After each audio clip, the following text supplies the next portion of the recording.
Nightside, with Vince Girasoli, Heidi Umbau, Art Bernard Weather, and Marty Wright Sports.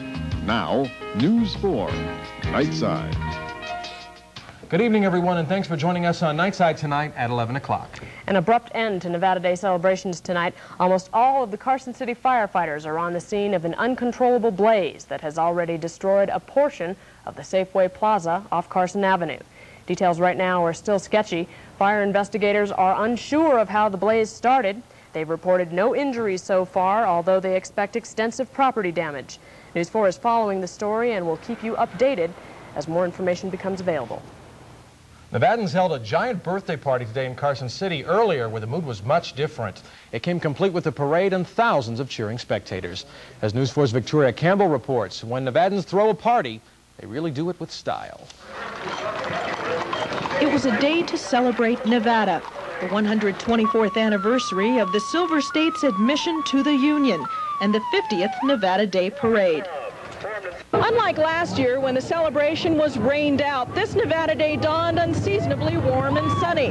And that was just fine with the 35,000 people who lined the streets of Carson City to join in the fun today. The parade attracted more than 250 entries from all over the West, from the traditional to the unusual. From the Old West, as in this stuntman demonstration, to this solar-powered car. It was a day to remember a silver past and look forward to a golden future. A day that brought citizens of the Silver State out by the thousands to celebrate being Nevadans. Victoria Campbell, News 4, Carson City. Now, some folks got out of bed on the right side this morning for today's celebration, and others didn't have things quite so easy. It's helped lead the Carson City team to first place again this year, and organizers hope more people will get involved in the Bedlam next year. A new record is in the books tonight in one of Nevada Day's most popular but difficult events. The World Championship Single Jack Rock Drilling Contest is a 10-minute test of strength and endurance. The women's division was added this year, and the winner in that contest was Susan Leedy from Round Mountain, Nevada. Susan took home $300 for her efforts. It's great. It's what we've been waiting. And back in Reno, it was a presidential arrival of sorts today. In anticipation of President Reagan's visit to Reno tomorrow, his limousine was delivered by plane today. The bulletproof Cadillac was shuttled in from Washington, D.C. by a C-141 transport plane. It will carry the president from a podium to a photo opportunity. Of course, carrying the president's visit live tomorrow afternoon. He's scheduled to arrive at 3:20, and we hope you'll join us. When News 4 Nightside continues tonight, although the elections are still a week away in the United States, Israel is gearing up for theirs tomorrow. And there's some news out of Beirut today concerning American hostage Terry Anderson. Stay with us. Terry Anderson, the longest-held hostage in Beirut, Lebanon, was heard from today. For the first time in over a year, a videotape of Anderson was released, with Anderson expressing thanks to his family and friends for their support and accusing the Reagan administration for his captivity. NBC's Rick Davis has more on this move that many believe to be politically motivated. Once again, I'm being given a chance to speak to my family and my friends and to the American people. The words Terry Anderson read from the statement were a bitter attack on the Reagan administration. In Beirut, there had been speculation he was seriously ill or no longer alive. At least today, those worries ended. Rick Davis, NBC News, Damascus.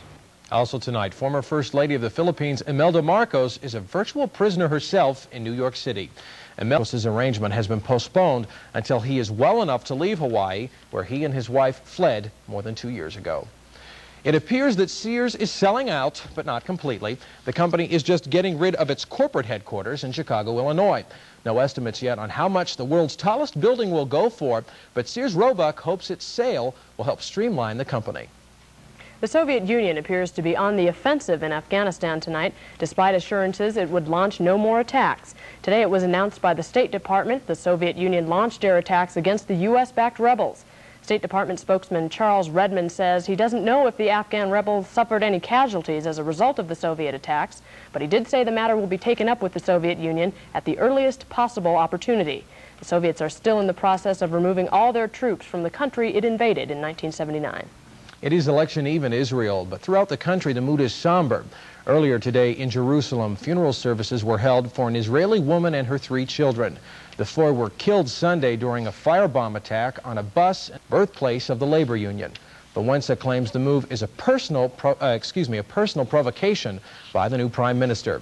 The labor leader says the yards could turn a profit with Solidarity's cooperation.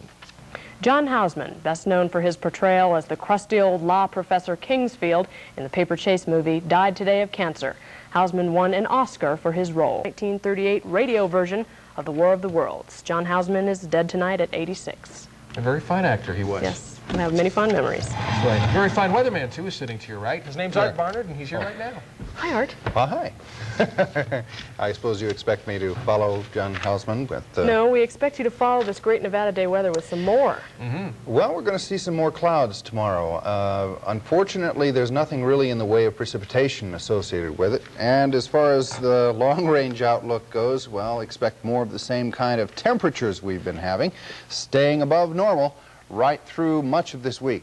Let's get into our best shot tonight. This one taken by Chips Chapel of Reno. An impressive cloud development, a cumulus that built over the area, caught her eye. Our high today of 75, 12 degrees up from the average of 63, 31 our low this morning. That was 4 higher than the norm. The record high, we came 1 degree away from breaking it. It was 76 degrees, or tying it anyway. That was set in 1965. 13, the record low, in 1961. Right now at the Reno Canyon, we have 47 degrees. Winds are in from the southeast at a light 3-mile-per-hour pace, and our skies are clear. We're looking for clouds to move in during the day tomorrow. Not much of a promise of precipitation, though. That coming up in the forecast next. This evening's national satellite shot has us looking to the south, more specifically the Gulf Coast region. Scattered shower activity across that area has produced some significant rainfall amounts, more pointedly in the southeast, especially over Georgia. Macon, Georgia, over the past 24 hours has picked up just over 1.5 inches of rain. Up in the Great Lakes region, rather, there's been some scattered rain shower and snow activity. In upper Michigan, they're looking for a possible 1 to 2 inches of snow on the ground before it's all over tonight.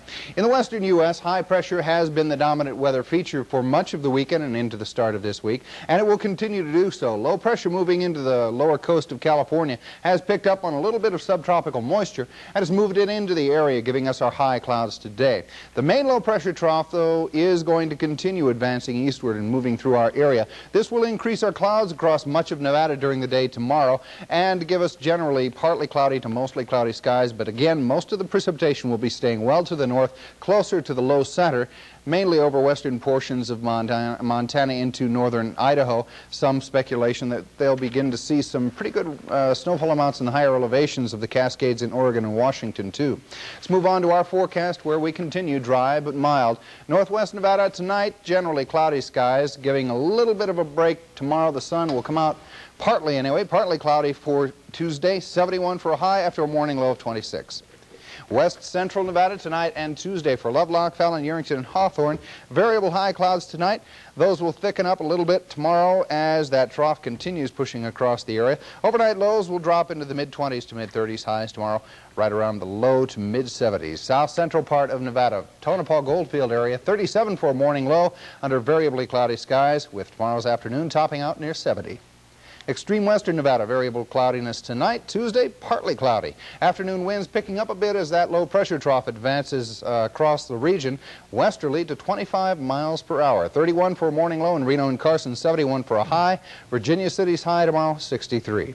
Northern Sierra Lake Tahoe forecast, high clouds tonight, thickening up again tomorrow, partly cloudy during the afternoon, and winds are expected to be breezy up top, 10 to 25 miles per hour from the west, 22 to 35 for morning lows, 58 to 68 for afternoon highs. Northeast California, Susanville, Alturas tonight and Tuesday, partly cloudy, 25 to 32 for lows, 65 to 72 for highs. High clouds down in the Sac Valley. Won't stop the temperatures too much, though. They'll climb into the 70s. San Francisco, coastal fogginess for tomorrow, otherwise partly cloudy, 58 to 75 for a daytime temperature range. And it looks like, as we said at the start, the ridge situation isn't going to be ending anytime soon. We'll be seeing our daytime highs staying at least above normal and maybe continuing hovering near that record high range. I feel like the Three Musketeers today. We have spent, the three of us have spent the entire day together with the Nevada Day Parade. And it's been darn fun. That's right. Well, we ought to do, well, we do the... Why don't I believe him? I don't think so. I'm serious. It was just a 3-hour wait for the parade. Was a little rough, but it was worth it. Art was giving us one of those waving lessons earlier from That's the right. car. You got to point at people first. Thanks a lot, Art. Well, tonight's Monday Night Football game matched two of my favorite teams, Denver and Indianapolis. And it turned into a scary night for the Broncos. Mike Johnson has that and more coming up next. All right, give it to us, the Monday Night Football highlights. Oh, some great stuff tonight, especially if you like Eric Dickerson. It was a year ago today when the Rams traded Eric Dickerson to Indianapolis for a slew of draft choices. Now tonight, Dickerson and the Colts celebrated their anniversary in style by thrashing the Denver Broncos at the Hoosier Dome. First, answer the question, where's Marty Wright tonight? Right here in Indy. Or is he this guy? Well, one of the two. On the field, Eric Dickerson made this Monday night mark this evening, putting 55 points on the board, 45 in the first half. The Colts blow out Denver 55-23. The loss dropped the Broncos into a second-place tie with the Raiders in the AFC West. Both clubs are a game back of Seattle.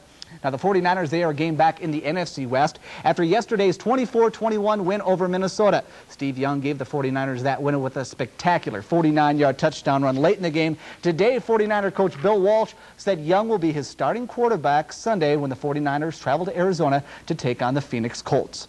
In other NFL news, the Bears' Mike Ditka has filed a grievance with the league. Ditka claims the New England Patriots tried to injure his quarterback, Jim McMahon, in their game on Sunday. Now, McMahon suffered a strayed ligament in that game in his right knee, and he will be out of action for at least 4 weeks. In college football, for the first time in 7 years, the Fighting Irish of Notre Dame are the top-ranked collegiate football team in the country. The Irish are #1 in both the Associated Press and the United Press International polls. Here are the AP rankings. Most of the top 5 clubs moving up a notch, while last week's #1 UCLA falls to 6 after losing to Washington State. A quick look at the second 10, and it includes Southwest Conference champion Arkansas. Brigham Young enters the top 20 this week at the #20 slot, the Cougars' first appearance in the rankings this season. In Major League Baseball news, UPI has named the Dodgers' Tommy Lasorda as the National League Manager of the Year. Also, the world champion Dodgers signed a couple of players today, both pitchers. Fernando Valenzuela, he inks a 1-year deal. Jay Howell signed a 3-year contract. Well, the National Hockey League claimed they were going to try to clamp down on violence in the sport again this season, and it looks like they finally have. Today, the NHL handed down 10-game suspensions to the Flyers' Rick Tocchet and the Blackhawks' Dave Manson, and a 6-game suspension to Mark Messier of the Edmonton Oilers for those players' actions in fights that have occurred in the early stages of the current NHL season. And just one game tonight in that National Hockey League. Calgary doubled it up on Chicago. Final count there was 6-3. Once again, in Monday Night Football tonight, a big night, a great Halloween night in Indianapolis. I'm sure Marty Wright enjoyed it. It wasn't really him. Broncos over Indianapolis, I should say Indianapolis over the Broncos, final 55-23. I just want to go back to Jim McMahon. It seems he can't get through a full season. Yeah, he's had a very difficult time staying fit. A lot of quarterbacks have gone down. I believe it's like 9 or 10 starting quarterbacks now in the National Football League have gone down with injuries this season. They say they're going to have to change some rules. They have to. They're just statues back there, and there's these big, fast, tall linemen are coming in and just boring in on them and taking them out. Something's got to happen. They got to change some rules. And they're expensive. Oh, yeah, they really are expensive. $1 million per for those quarterbacks. They're the high buck guys. Sort of like Mike here. Oh, yeah, natural. Okay, thank you very much, Thanks, Mike. Well, next on Nightside, there is some celebrating going on tonight. We'll take you live to a Halloween party that's helping raise money for muscular dystrophy. Stay with us. We celebrated Nevada's 124th birthday today, but it was also Halloween, and trick-or-treaters in our area got an earlier start thanks to the end of daylight savings time. All of the costumed kiddies were out en masse tonight seeking goodies. Of course, Halloween is an open invitation for little goblins to go from door to door, making it necessary for drivers to be extra careful. Reno, Sparks, and Washoe County law enforcement agencies have formed the Pumpkin Patrol, and they spent much of tonight checking on the safety of trick-or-treaters. And they added their sweet surprises to all the kids on their patrol route. We caution you again, if you're just returning from trick-or-treating, check all the candy before you open it up and eat it. Now, you already checked your candy. Of course. And she's all ready to eat it. Meanwhile, the party continues at a certain casino tonight in Reno. News4's Tina Plaza is standing by live at the Pepper Mill. Tina, tell us what's happening there tonight. Listen, Heidi, as you can see, it's pretty wild out here. I've got some strange-looking characters next to me. I've got Sammy Davis Jr. Yes, Sammy Davis Jr. here. And are you going to keep doing this next year, or what? Yeah, this is our 6th year. Next year will be our 7th annual. Yeah, we're going to keep it up. Okay, as you can see, they're all having a great time here. Vince and Heidi. Tina Plaza reporting live from the Pepper Mill.